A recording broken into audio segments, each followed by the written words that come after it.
She survived an ambulance crash, relearned how to walk, relearned how to talk, came back stronger than before, and then something the size of a pinhead almost ended it all. Evelyn Helford spent years as a paramedic, saving lives, running trauma codes, lifting bodies twice her size. But when Lyme disease hit, the same medical system she dedicated her career to told her it was all in her head. This is the story of what happens when you stop waiting for permission to heal and you start finding answers on your own. Welcome to the Hydrate Studio here in San Diego. I'm super excited to have my friend Evelyn Helford here today. Not only is she a genius when it comes to so many things health-wise, she's also pretty much a badass. She's been everything from a paramedic to running her own companies to you name it, and she knows a lot about health. She actually dealt with her own Lyme disease issues that really led her to where she is today, running a regenerative clinic.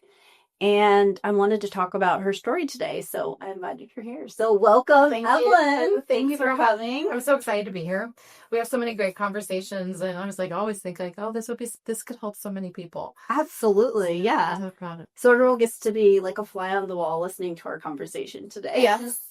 Thank you for having me. One thing I love is that I've been able to experience EBOO.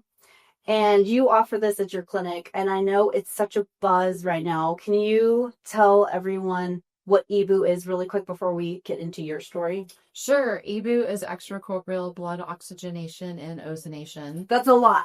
Say that again. Extracorporeal. What does that mean? That means that we're taking blood outside of your body and filtering it. So extracorporeal blood oxygenation and ozonation. Okay. And so it's been around since 2000 in Europe, and then it's becoming very popular in the United States.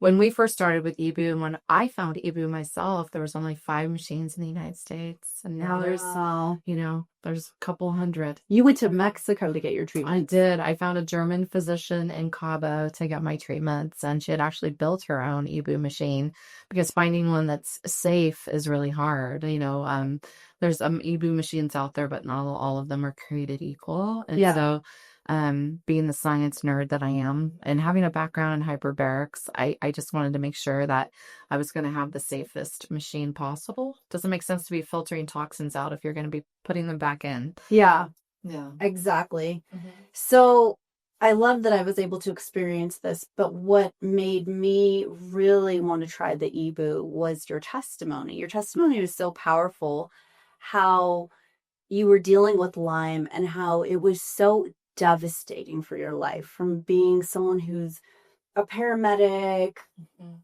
work like lifting heavy bodies, strong, staying up late, having this lifestyle, to being inflamed, pain. Like, you can tell us a little bit about your experience with it, but before we get into that, I just want everyone to really feel into the story about how your life was dramatically changed, and so many people listening to this episode can identify with that, because either they're experiencing something that it's like, oh, I remember that day when everything changed, or they have a family member who's dealing with something, whether it's a stroke or Lyme disease or autoimmune. Right. We all know somebody who's dealing with something. Mold, that's a huge topic right now. Mold and neuroinflammation from the mold, people feeling exhausted. So yours happened to be Lyme disease. Tell us a little bit about what you were going through and how it led you to EBOO and how that transformation story took place. Well, back in my earlier life, I had been involved in an ambulance crash when I was really young, and had severe back injuries, shoulder injuries, and a TBI, and had to overcome that. And so it wasn't that I was arrogant or cocky, but I did believe that the body can heal itself. And I do believe that if I was going to come back from this as well when I did get diagnosed with, Lyme disease. I'd gotten bit by a tick on a family vacation in the Ozarks. And I can't believe how something that small, like an ambulance crash, that could bring me to your knees. Yeah. But a tick bite, something this small, could just ruin your life and devastate you. Yeah. It was like, but I'm not going to let it win. And I just remember being really angry and going, this is not going to take me out. Like, I'm going to have a better death than this. Like, I'm not going to let Lyme disease be how I go out. But then this cascade of events and being so powerless. Not only am I paramedic, but I have a background. I have a bachelor's in science and biology, and I have a master's in education. And so I've been educating and teaching first responders and paramedics and giving lectures and research and science-based protocols and evidence-based care guidelines are very important to me. So I'm like, there's got to be a way to figure out what's happening to me. Like getting the medical community to run the right diagnostics, to be able to test, to be able to help me. And then just being so misunderstood and being told, I'd go to the ER because my throat was swelling and inflamed, and I'd have hives on my chest, and they'd be like, this is anxiety. I was like, no, this is an allergic reaction to something, and I've had it all day. And because it wasn't we know now, what's that called? MCAS. It's everywhere, mast cell activation syndrome. But back when I was going through it, no one really knew what it was. Yeah. Now there's things called, we even know what POTS is, but back then we didn't. And so it was very, very hard for me to deal with that. And than to be determined to heal, because I made it back from something so devastating as that ambulance crash and a TBI where my speech can still get garbled when I get tired, and I had to learn how to talk again, and had a droopy face, and had issues with my lower extremities and severe back pain. I was like, I beat all that, so I can surely beat this Lyme disease. Oh no. I mean, it just took over my nervous system. It took over my whole body, my immune system. And I remember just my legs not working right. Of course, they misdiagnosed. They go down with their, they were saying I had ALS. They were scaring me with that I had ALS. And so many of my friends with Lyme disease are misdiagnosed with lupus or, even MS. And I was like, well, this isn't going to work for me. And then meanwhile, you're feeling these terrifying things happen, like it's getting harder to breathe. Like sometimes you'll get up to get out of the car and your legs just don't work. I just remember that, Tracy, the worst part was I couldn't hold my head up. Wow. So I actually lost my independence to drive myself places. My husband at the time had to drive me everywhere. I couldn't even sit on a couch and watch TV. I remember lying in bed and the bed sheet hurting my feet. And so when people are suffering and and they're out there in this pain, I think that's one of the, having that empathy for what they're going through. Yeah. I really get it. The compassion of like, this is real. Mm-hmm. Because so many times I know people can be told it's in your head or we don't know what this is. And then also giving false diagnoses or misdiagnosed that make you even more concerned, wondering, is this terminal? What is this? Right? So how long were you dealing with this, and how did this progression happen for people that haven't experienced Lyme before?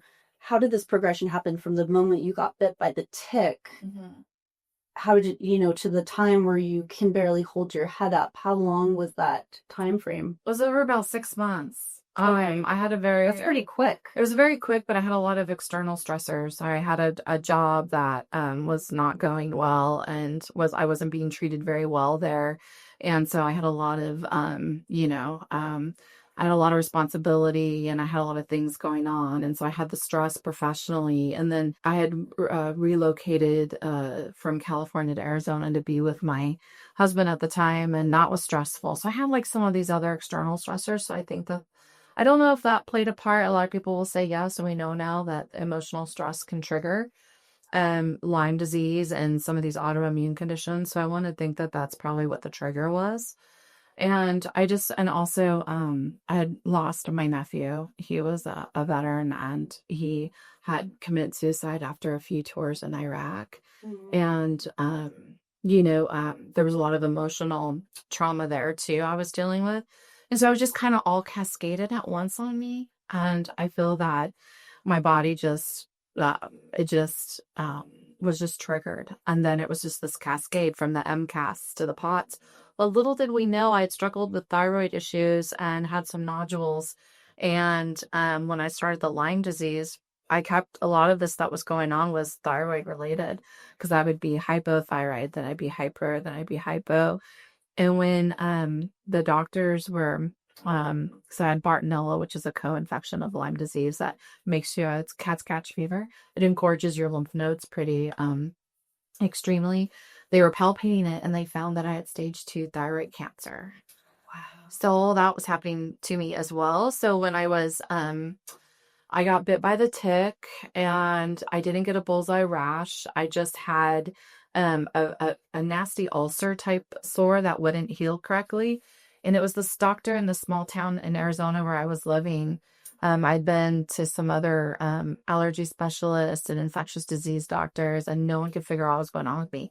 And she was the one that said, "But do you remember that tick bite you had a few months ago?" Wow. She goes, "I'm not convinced." She's, "Well, we're going to do an MRI of your brain. We're going to look for lesions. We're going to do all of this. We're going to get everything going. But I think that this could be Lyme disease." And she was determined to keep running Western blots on me, which most doctors do one Western blot and they give up. It's kind of like you do one COVID swab and you give up. But if you keep going on different days, you're going to have different levels of antibodies. And so after like the third or fourth Western blot, I think it was, I came back positive. Okay. And so that's how we finally got the diagnosis. And then she was like, "Okay, now you're out of my realm." The good news is this probably is not ALS. And your MRI is positive for some lesions and things like that. So we want to be careful. But, this is probably Lyme disease. And I went, "Probably Lyme disease. Well, then who's going to help me?" She's like, "I don't know." Oh. So then it's like, once you have that Lyme diagnosis, I couldn't believe, because I had cancer to compare this to. Yeah. I can't believe how differently I was treated. It was all in my head. Lyme doesn't exist in a chronic form. If you take doxycycline at the initial infection, you'll be okay. But there is no chronic Lyme disease. So this is all in your head. And it was not all in my head, and I was determined to heal. And I went to a great Lyme clinic at the time that was doing the best that they knew how to do. I had a port put in, and I was given high dose IV antibiotics and some real cutting edge treatments. And I was in the right place at this Lyme clinic because they also treated cancer. And so when I got my cancer diagnosis, a lot of the treatments I was doing for the Lyme helped the cancer. And then, of course, I went back and forth between the Mango Clinic and this clinic to help me heal. And then when I was done healing, from their protocols and everything, I just couldn't get back to being myself. Just couldn't get there. And we're like, "Well, how do they get rid of Lyme disease in Europe?" That's an easy question. It's from Germany. Yeah. It was brought over here from Germany. So how come no one in Germany has Lyme disease and stuff? And so we started researching. That's a really good question. Right? So we're like, we know that they do, but like then we got back then, this was in like 2015, 2016, we got into chat groups and we were like, "Oh, they do this ozone apheresis and they do heat shock and they do fecal transplants." Well, we couldn't for the life of us get our insurance companies or our doctors to give us clinical fecal transplants, and the fact of going underground for one was just disgusting to me. Yeah. So I was like, I don't know, like there are to take a poop pill. there's poop donors out there. You can find them. Gosh, yeah. But I wanted to do it the real way, and so Prague is where my friend and I were gonna go, and and then she found a German physician in Cabo and at STEMaid, and that's one of the greatest places in the world, and she changed our lives. And after we were in remission after 3 months. So tell us what you did. So we did rounds of EBOO, and we did pluripotent stem cells together, because I can get into the pathophysiology and the science behind it, but these treatment modalities that we were using did have some of the traditional Lyme protocol values, like high dose vitamin C. They had chelation. They had things like that as well. But the main big hammers was the EBOO. So, and the pluripotent stem cells. And so Lyme disease damages so much of the body, and it just like eats you away from the inside out. It's just, and you can feel each organ system going down. And there's people out there listening to this that know what I'm talking about. You'll be like, "Okay, now wake up today and now I've got kidney issues. I've got bladder issues." Yesterday was scary when it was getting hard to breathe, because my musculoskeletal system was suffering so much and my neurological system was suffering so much. And it was just really scary. And I just really felt like, okay, I'm going to die. So, Wow. and I'm broke because these treatments, cost so much money, and I'd used home equity to pay for my treatments. And I was like, I've got this much money left, so if this doesn't work, I don't know what's going to work. And stem cells were not where they are now. Like, I remember going, am I going to have a third ear? Like, what's going to happen to me? Am I going to grow something? Yeah. You know, like, it just was a different time. It was kind of scary. It was really scary. And so getting the stem cell treatments with the ozone is like this magical combination, because the EBOO is filtering your blood of the cytokines and inflammatory byproducts of having the Lyme disease, and it's also filtering the biofilms and things that the Lyme bacteria hides in, and many other things. And then you get the and then when you're done with that, it's the ozone's going into the body, and the ozone is oxygen rich. It converts really quickly when you're doing EBOO. When it hits the bloodstream, it converts to H2O2, and it gets used up by the cells really quickly. And so when you become oxygen rich, all these anaerobic bacterias and all these anaerobic viruses and things like that start to die. And so you're doing two things: you're filtering and you're killing. And then the most amazing thing too is that the ozone is a very potent anti-inflammatory, immune system modulator, you know, and it's just this massive thing. It's just this 1-2 power pack that kind of takes care of everything. It also works on the mold and the parasites and everything else. And then what happens is then you have to hit the restorative phase, and that's where the stem cells come in. And they start to repair. And because you've just charged your own natural NAD and your body's been filtered and you've removed all these toxins, it's like the stem cells come into this amazing, pristine environment, and they get to work. Wow. And they get to work like really quickly, which is so different. Like I feel sorry for people that are doing stem cells without EBOO. I really do. Because I've had it. I've done both. I did maintenance stem cells without EBOO, and I just remember the difference. And we can supplement with NAD IVs and things like that. But there's something, you know, I mean, we can go into the physiology of that again, because there is science behind that. But as a patient, I want to talk about that perspective, not from a practitioner that owns a regenerative medicine clinic, but rather as a patient, you can feel the difference in your body. And it is, you just feel the healing happening. It's surreal. It's an amazing gift, Tracy. Like the science that's out there today, like that we can use these treatments is just mind blowing. We all know that an essential piece of staying hydrated is electrolytes. Electrolytes, what are those? Those are basically minerals in a liquid solution. And not all electrolytes are made the same. We want one that has all the building blocks for life so that we can build healthy new cells.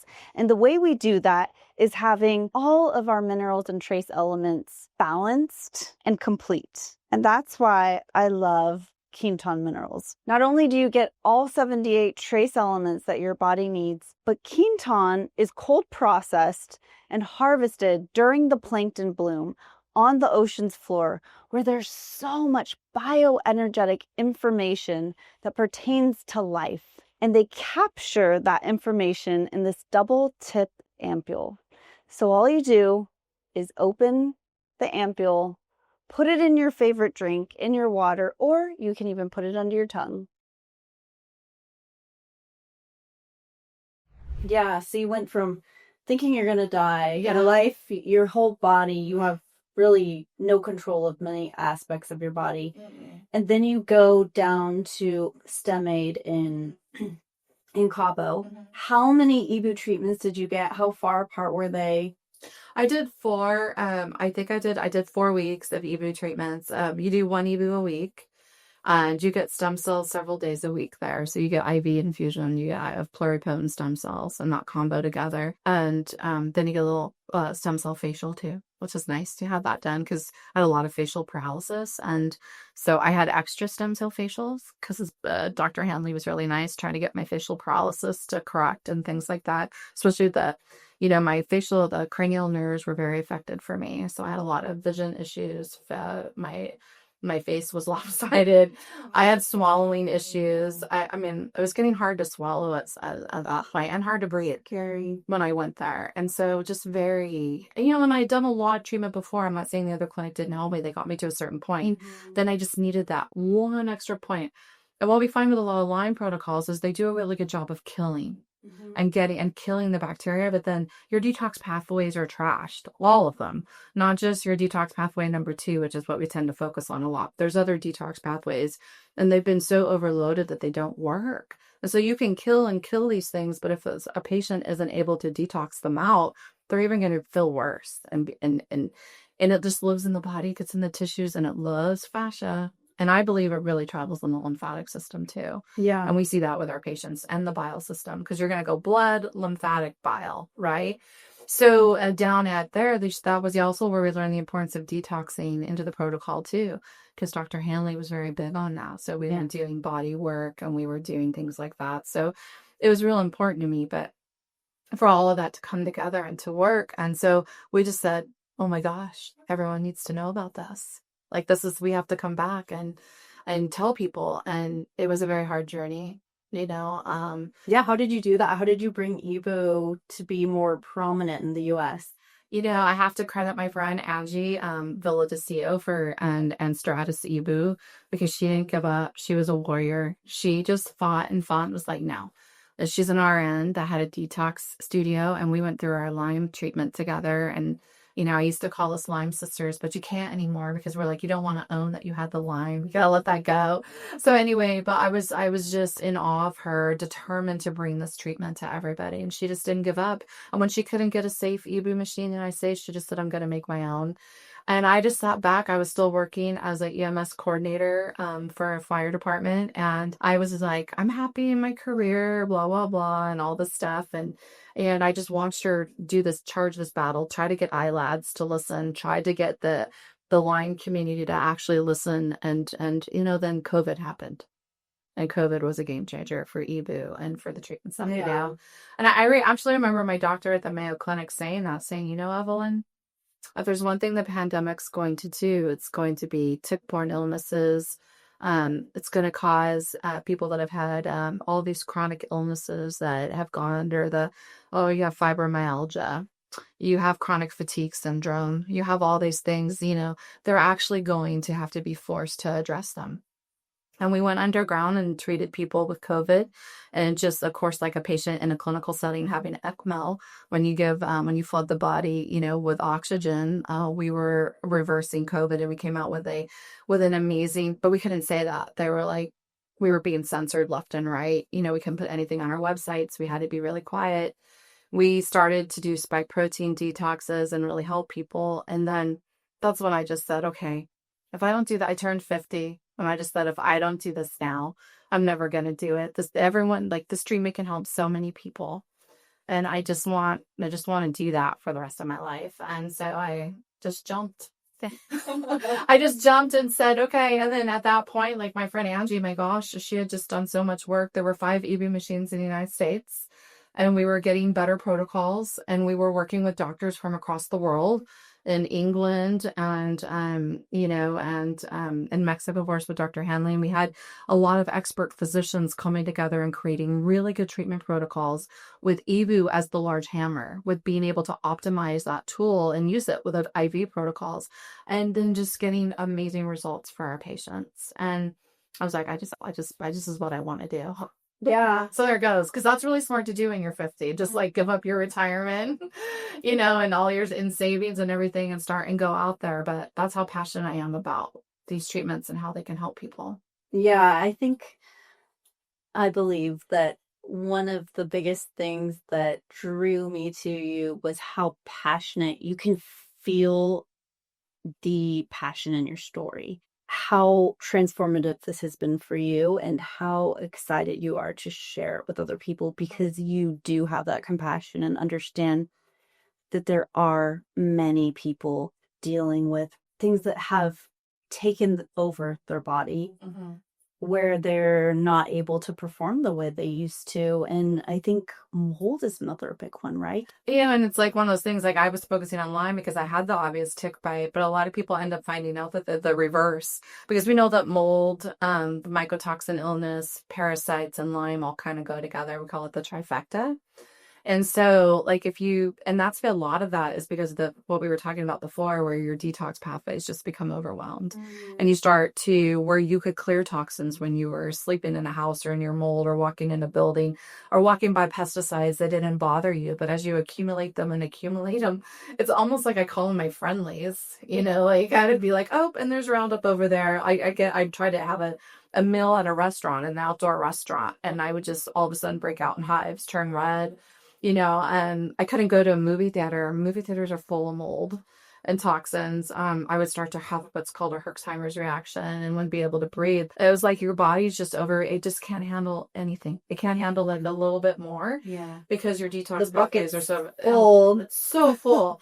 And I just feel it doesn't matter what the catalyst is, whether it's Lyme, whether it's heavy metals, or what, from dental work, or I was a paramedic and I was working in fire stations, and I even went to fire academies and things like that. And we know now, like, the turnout that we wore, the PFAs, are full of forever chemicals. They're causing cancer with everyone.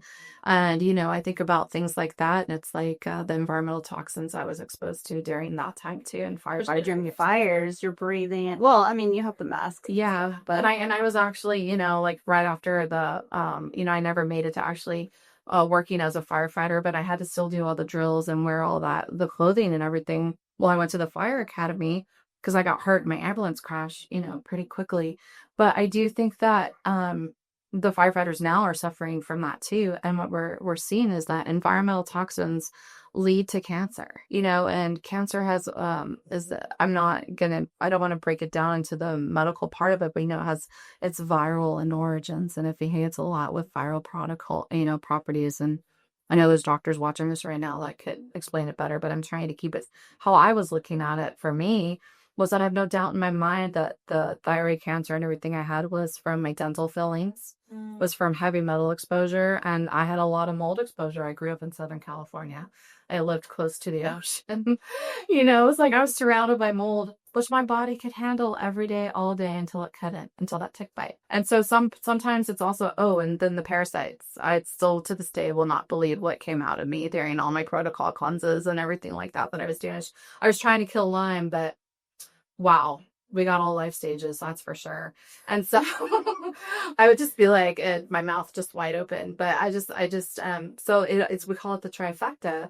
And what's really neat about the protocols that we have now is that there's just Pangaea effect, where the treatments that we do with the chelation IVs, the vitamin C and the ozone and the filtering, is that the ozone can kill all of that. And so it's a faster recovery for people. And then we always recommend stem cells at the end of our protocols to come in and restore the tissues. I was trying to heal leaky gut, especially after having all those high dose antibiotics in between the whole year, in between treatments, everything. I was doing everything. And the candida just kept growing and growing. And I couldn't do fermented foods, and I couldn't do all the diet recommendations. I had naturopath after naturopath trying to help me. And for a lot of Lymies, like, they never get their guts back. And one of the things I just remember was, like, after 3 months, after stem cells and ozone, I was like, oh my gosh. Like, now it doesn't mean I didn't have to have therapy to eat a shrimp again, because I just thought, I'm going to have a reaction if I eat this or drink this. But all that went away. Wow. All that went away. And it's that whole, okay, we're going to kill, we're going to filter, and we're going to restore. And when you give the body what it needs and you optimize its opportunity, instead of the invaders in your body, instead of the pathogens, instead of the infection being the opportunistic one, you turn it around and you become that optimal being. You become hydrated. That's why hydration is so important. And you become well hydrated, and you become pH balanced, and you become oxygen rich. And just tell them their time is over. Like, they're giving up space. They can move out now. Yeah. Because you're in, the light is coming. And it's so important to have that mindset. But I think what I just explained is the hope that we can give patients. It's such a different way of looking at medicine. I mean, you can call it root cause. You can call it treating the terrain. We give it all these cliches now because that's what it is. The root cause is the parasites. It's the Lyme. It's the virus. Then, the terrain's been devastated, so we got to build it back up. But, or you can be poetic about it like me. But, clinically, my doctors are going to tell you we're going to get the root cause, then we're going to treat the terrain. I'm going to say we're going to optimize you. We're going to bring the light, and everything else can leave. Yeah. Yeah, I was able to fortunately do the whole protocol through you. And we did it at eCore, which is the regenerative medicine clinic that you opened. And it's in Encinitas, and it's about a half an hour from me, so it was perfect. And I was able to go. So my protocol was I went 3 times a week. I went one day and did NAD. The next day I would go and do whatever binder we were going to do. Or what did we use? Actually, we did Plaquex. Yeah, so you did NAD and high dose vitamin C. And then of course the glutathione and BP a peptide now we add the BPC to help the gut all along the way. And then your second day was your chelation day. So you did your ADTA and Plaquex IVs. Plaquex is just high dose phosphatidylcholine. It's been amazing it really helps with all those mucoid type. We have the biofilms that these pathogens wrap themselves in, and the EDTA works with getting out those heavy metals, and then the Plaquex can really help with breaking up the mucoid plaques and things like that. It's really beneficial for that. So then we do that. Plus, did you know that there's studies out now done traditionally that show us that Lyme patients, these things are so opportunistic that they steal your phosphatidylcholine from your own cellular lipid bilayers. And it affects your hydration. And everything. It's going to affect your cellular integrity. And your cells, frequencies, the hydration. Yeah. That's what your erythrocytes, everything. Everything. Those suckers are smart. So they go after the phosphatidylcholine as well. So also when we're giving it in a protocol like that, we're helping replenish that and repair that. And it's really important for the liver and that detox pathway number 2 during the protocol as well. And then on the third day, you get EBOO. And then in between them, we like to have you have a fascia session where we're going in and we're doing really hardcore deep tissue fascia massage and getting the Lyme, getting the mycotoxins and stuff up and into the bloodstream. And then we filter. And it's an amazing formula. And then the EBOO is only 45 minutes. Yeah. But then we make sure to give you a remineralization IV after. And we also give you glutathione so that you have a good detox. And then when people can, we like to add in acupuncture or craniosacral, because as we filter a load of toxins and as we filter a load of cytokinins and we filter this inflammatory markers off, we're hoping that the body's going to start to calm down. And the nervous system, when the body feels safe and you start letting it know, like, hey, this stuff's gone. You can calm down now. So we like to use a lot of that's what I call as a truly integrative clinic. We do regenerative medicine, but we do integrative medicine. Someday somebody was talking about me on TikTok the other day. I love it. Talk away, saying that EBOO's not holistic. I'm like, well, no kidding. It's very clinical. You should never be having EBOO done at a med spa. Like, we're not talking about that. We have medical doctors, we have naturopathic doctors, we have nurses, we have acupuncturists, we have fascia therapists. Like, we treat the whole body. And I think that was my dream about eCore, because when I was sick, I'd have to go find all these independent providers and try to heal myself. So what we tried to do was create a place where we could put it all under one roof. So that's what you experienced, was being able to come there and have everything in a 3-day period. Yeah, 3 days. And I did it for 5 weeks in a row. 5 weeks in a row. And it's a commitment, right? Yes. It's a commitment because it was something that I needed to slow down a little bit of my life to do that, because it takes time, but so worth it. It's hard to get you to slow down. You're so determined to go do your workouts. And I still did how I work out. So I should have probably not done that. My body was a little exhausted. It's like, could you just rest, let it heal, and rest? But you'll ought to. It's funny because too, you'll have you'll ebb and flow, right? You'll have a day where you just feel terrible because with die off and things like that. Then you'll have a day where this is how I used to feel, and you want to go conquer the world. Yeah, totally. And you meet a lot of people. When I was there in the clinic, there was other people going through the protocols. You hear their stories, you bond. And it's really fun, and your space is so beautiful, and you have very an amazing staff that's highly trained and just so educated that I learned a lot, and the experience was really, really wonderful. Thank you. And we just put a hydrate store into your Encinitas clinic, so now everything that I use and approve is in It's this there too. space. And I am really excited about you coming in and us having the regenerative aesthetics. Like I was able to have it stem made as well. Because when you've been sick for a long time, you do all these things like you don't want, it's really, everyone's pushing towards all the fillers and the Botox and things like that. And it's like, but if to be able to do the stem cell facials, exosome facials, and we even have that new amazing PRP that's got the exosome proteins in it. And we can help women feel beautiful again, or even men after they've been sick for so long. But then I'm so excited to be doing the regenerative medicine is just regenerative aesthetics too is so much fun, and I'm excited that we're able to partner on the regenerative aesthetics aspect because I owned the aesthetics clinic that was the integrative regenerative clinic for 17 years. And we focused on the skin and making everyone look beautiful.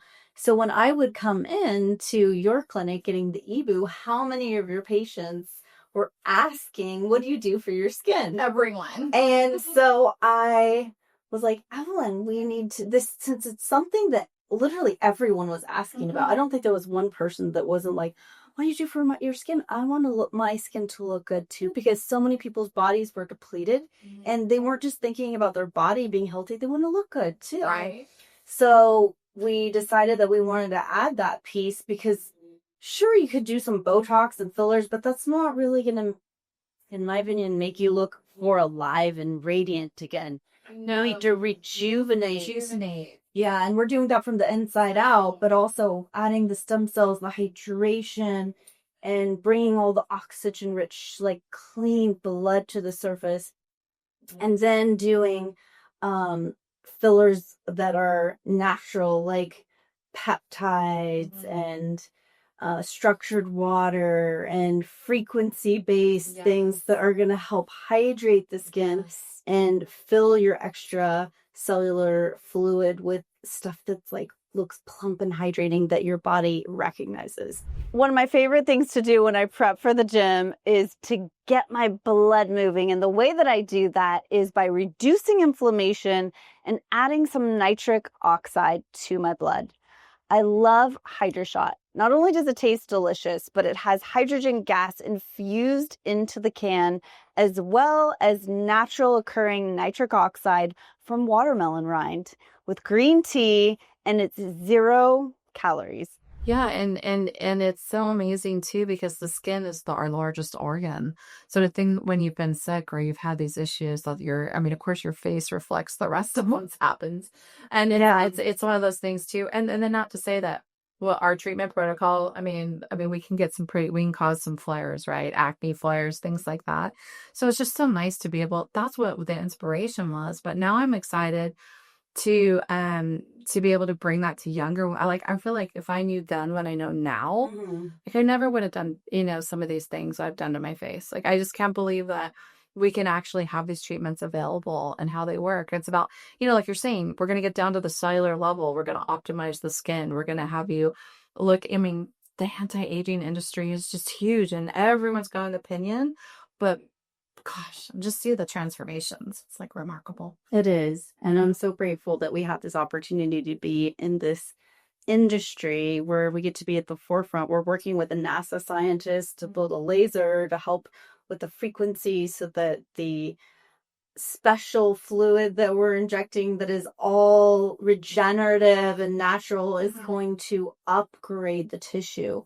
And that's what we want, is to upgrade the tissue, not just fill it with things that are going to fill it up with toxins and things that are going to change the structure of your face maybe forever. I was just listening to a plastic surgeon talk about when he does facelifts, how when he goes in, there's so much scar tissue and the facial structure can be changed because of people doing fillers over and over on a regular basis, where it affects the lymph flow, it affects the lymphatic system is so affected by that. And I don't think people realize that till they start to get uneven, until things start to happen, it's like they start to puff out, we see that. I think it's that whole detoxification path.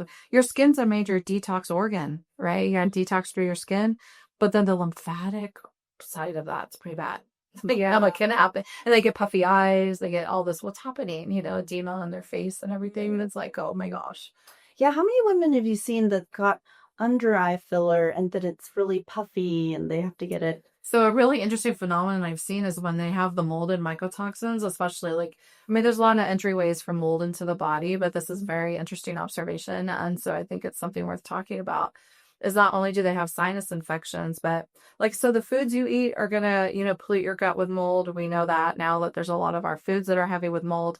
But then if you're in a moldy environment, of course, you're going to be breathing that through your sinuses. And so you're going to have spores and you're going to have, staph and things like that in your sinuses.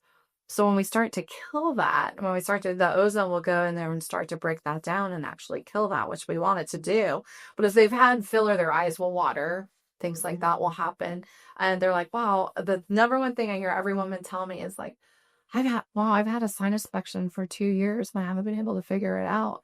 And then they're like, this eye is different than this eye. And so it all goes together. So when the filler, the mold, everything kind of just happened. And it's scary actually what's happening. And then their eyes are tearing up, they've had a postnasal drip, things like that. And so I think it's just, you're fine with the filler until you're not. Just like we were talking about. Yeah. Then when everything gets full, that's a big point happens. Then you start to get those symptoms like that. Yeah, and it's just we learn as we go, right? Yeah. So if you look at 10 years ago or even 5 years ago, people were talking about fillers, the mess thing. It's like, oh my gosh. But then what's the longevity of it, right? So was it researched for 50 years so that we know what your skin looks 50 years from now? No. Right? It was the short term. Wow, this looks great short term, but no one really knew what the long term effects were. And now we're understanding that. So no shame, no anything. It's just like I did Botox too. we're learning. Yeah. Even recently, I was like, oh, I just can't stand how I look or whatever. And the fact is that was the motivation was I've done all this work to be clean and to have all these toxins out of me. And now there's these other products out there, like we're researching Zealand and some of these more pure like products to use. Or can we achieve that another way with the PRP and with the exosomes and the stem cell injections? Yeah. So, that hasn't been allowed in the United States, but you could go to Mexico and have it done, or you can go to Turkey and have it done. I think that's one of the things that I'm real excited about too, is that we can offer these things now in the United States. 2 states, it's legal, things are growing, and it's only a matter of time, but we can do it safely. We can do it, economically feasibly. It's not like it's gonna break the bank, and you can do these things. There are options now, so you can choose better. I think is real important. Yes. And then the laser you're talking about that we're going to work on is just like going to be next level. Totally next level. And I was able to experience one of the new facials we're practicing. So what's really awesome about what we're doing is I get to be the guinea pig and we get to test things and see what's going to work before we actually bring it out to the market, because we are paving a way for some new regenerative health and new regenerative beauty skincare options.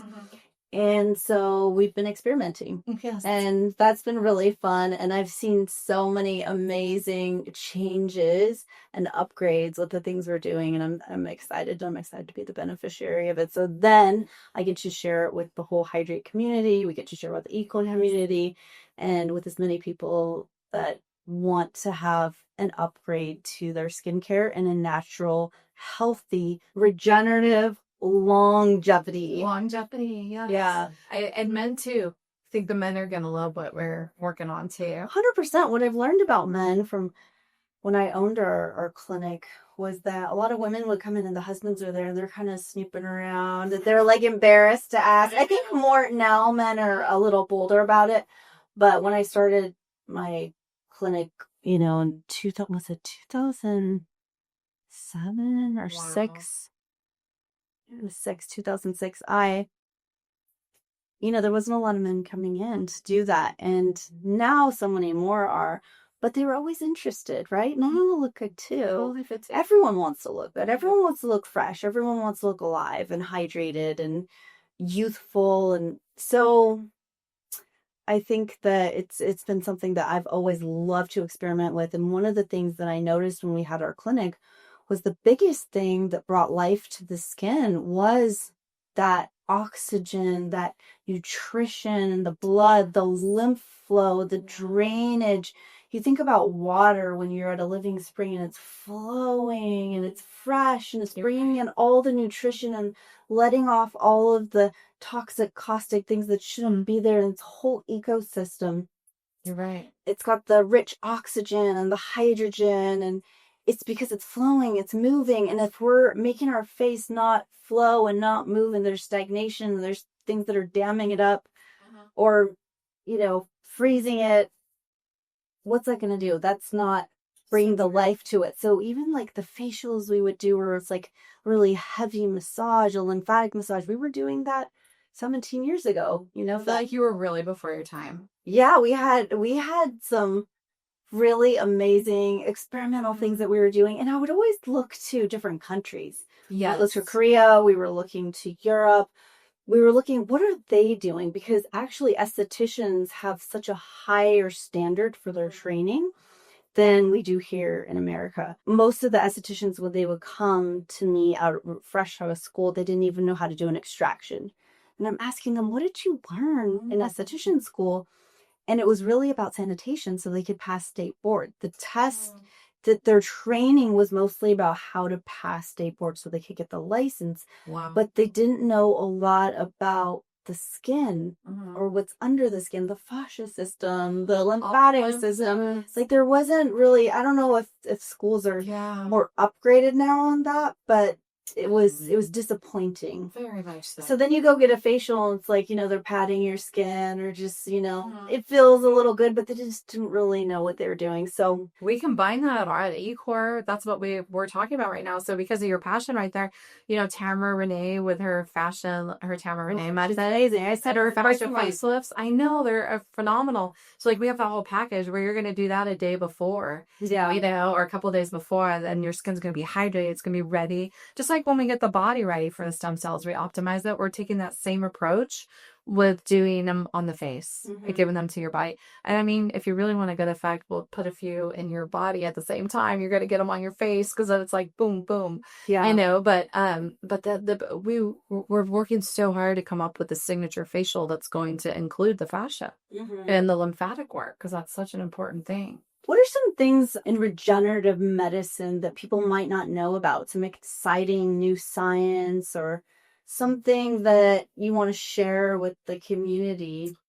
Gosh, just get ready. I feel like I almost feel I just can't believe we're saying this, but there's a next gen. There's like a next generation of regenerative medicine happening. A lot of it we're talking about now with and that is there's a lot of new research in optimizing your own stem cells and getting your own stem cells that we have in our body, the V cells, stimulating those. That's an exciting frontier. I can't wait to see what, I'm so excited to know people that are active in that. Oh my gosh. And then one of the things, our doctor at our clinic, Dr. Castillo, he's been in regenerative medicine for a decade now.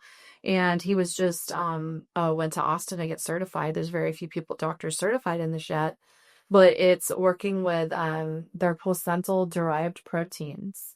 And they're very anti-inflammatory. And one of the things that we pride ourselves in is some of the functional testing we can do to look at mitochondrial function and things like that. We do that on a lot of our patients first because we want to clear receptors out. We want to clear all the toxins out. We want to free up so that when the patient is given cells that they communicate well and they go where they're needed. Yeah, get rid of the senescent cells and lymphatic. Yeah.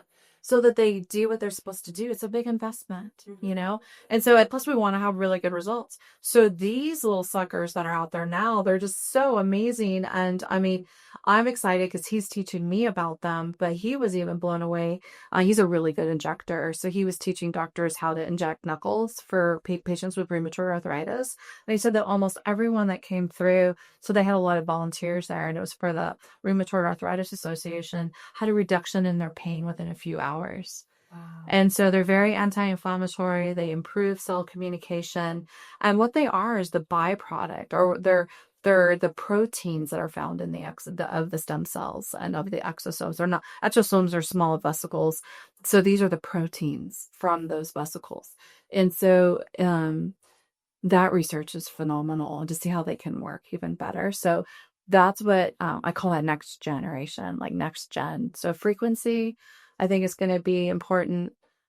work as well, and optimizing. Hopefully people are going to get more into the optimizing of the body before they give the stem cell therapies.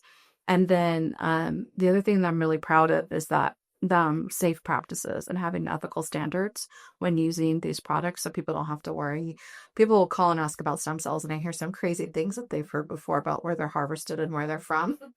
So, having clean, ethical, health screened products, but the new frontier, it's pretty exciting. Yeah, it is exciting.